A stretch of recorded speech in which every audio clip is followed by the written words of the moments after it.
We're going to talk about your movie, Law Abiding Citizen, and you're not only starring in it, you have produced it. Why do you want to wear the producer's hat? Just to make things as complicated and as stressful as possible.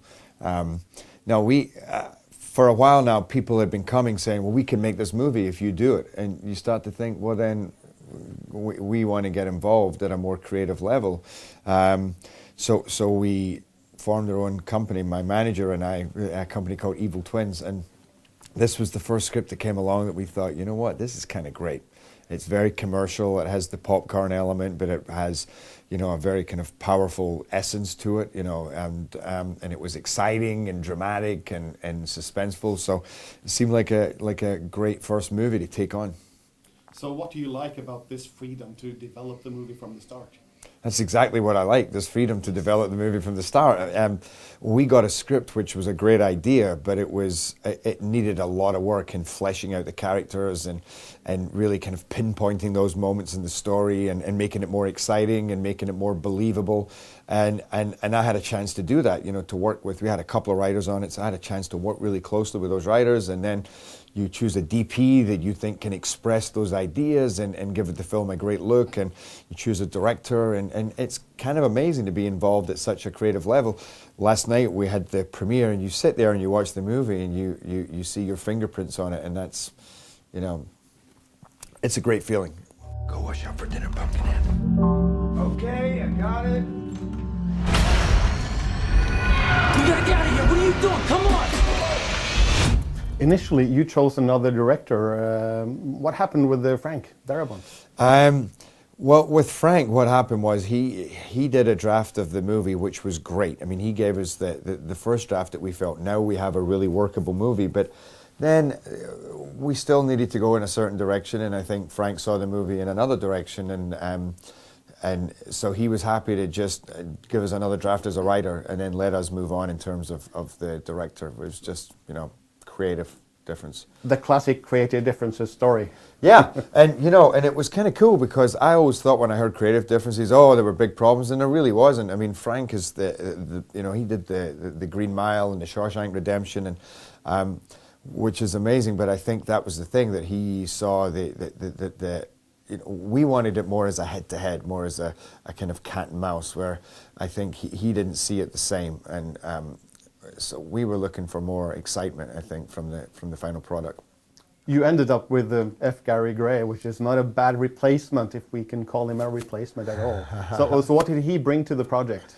Well, when we first met, Gary, he came in with notes this thick and had ideas coming out of his head, and was so passionate about the project and what he could bring to it, and also appreciated that he was going down an avenue that he had never really done before, but he felt he had a great handle and to move into that genre, and to make it dark and gritty but still beautiful, because he makes his films all have a kind of a classic kind of beauty to them, and so and he had a great understanding of character as well. So when he left the meeting, I was sold on him completely, and Jamie was very much championing his cause. So and we couldn't have done better. When you see the movie, you think he did a fantastic job. You and whoever else you have helping you are gonna pay.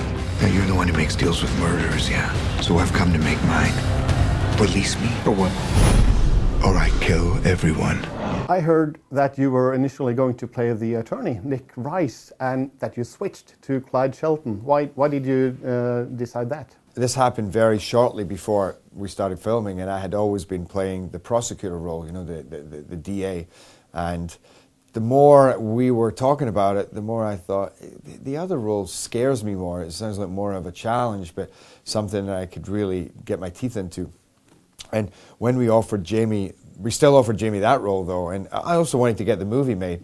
And I think we were all well aware we were getting kind of hints that Jamie would like to play the prosecutor, so I went to him and said, well, I'll tell you what, you can play the prosecutor, and I'll play Clyde Shelton, the wronged father, the psychopath. And he agreed, so I swapped. Well, Clyde is the most interesting character, and I find myself rooting for him, at least until a certain point in the story. even if I kind of don't want to? Why do you think I actually wish him well, sort of? I think it's hard to classify either Jamie's role or my role or their characters in the typical classic definition of who is a hero and who is a villain. You could say at the end of the movie that my character has become the villain, but at the same time, we, as an audience, kind of understand and sympathize and have compassion for what he's gone through. So even though what he does in the end becomes very unfair and extreme and innocent people start dying, you can also relate to why this happened, that somebody has been pushed over the edge by a system that doesn't work and by the randomness of life, of violent acts. Where do they come from? And in that one moment, everything's taken away from him. His child, his wife, and the law is, he's not redressed in the law. So I think that I'm amazed myself how far the audience come along with my character. I mean, I watched a screening where, there's a time that a bunch of innocent people die and they applaud. And even I, who was in that movie, thought, whoa, I didn't expect that, and that worries me slightly. But I think it's also great that people don't know, I mean, I think that was interesting for me, was to try and play that character and pull off him committing these acts, him, basically becoming a terrorist, but at the same time, you understanding the humanity of the character, that he's not just evil. You climb back into me and you see that I fully appreciate what I'm doing and that I don't necessarily, 100% take great enjoyment out of it.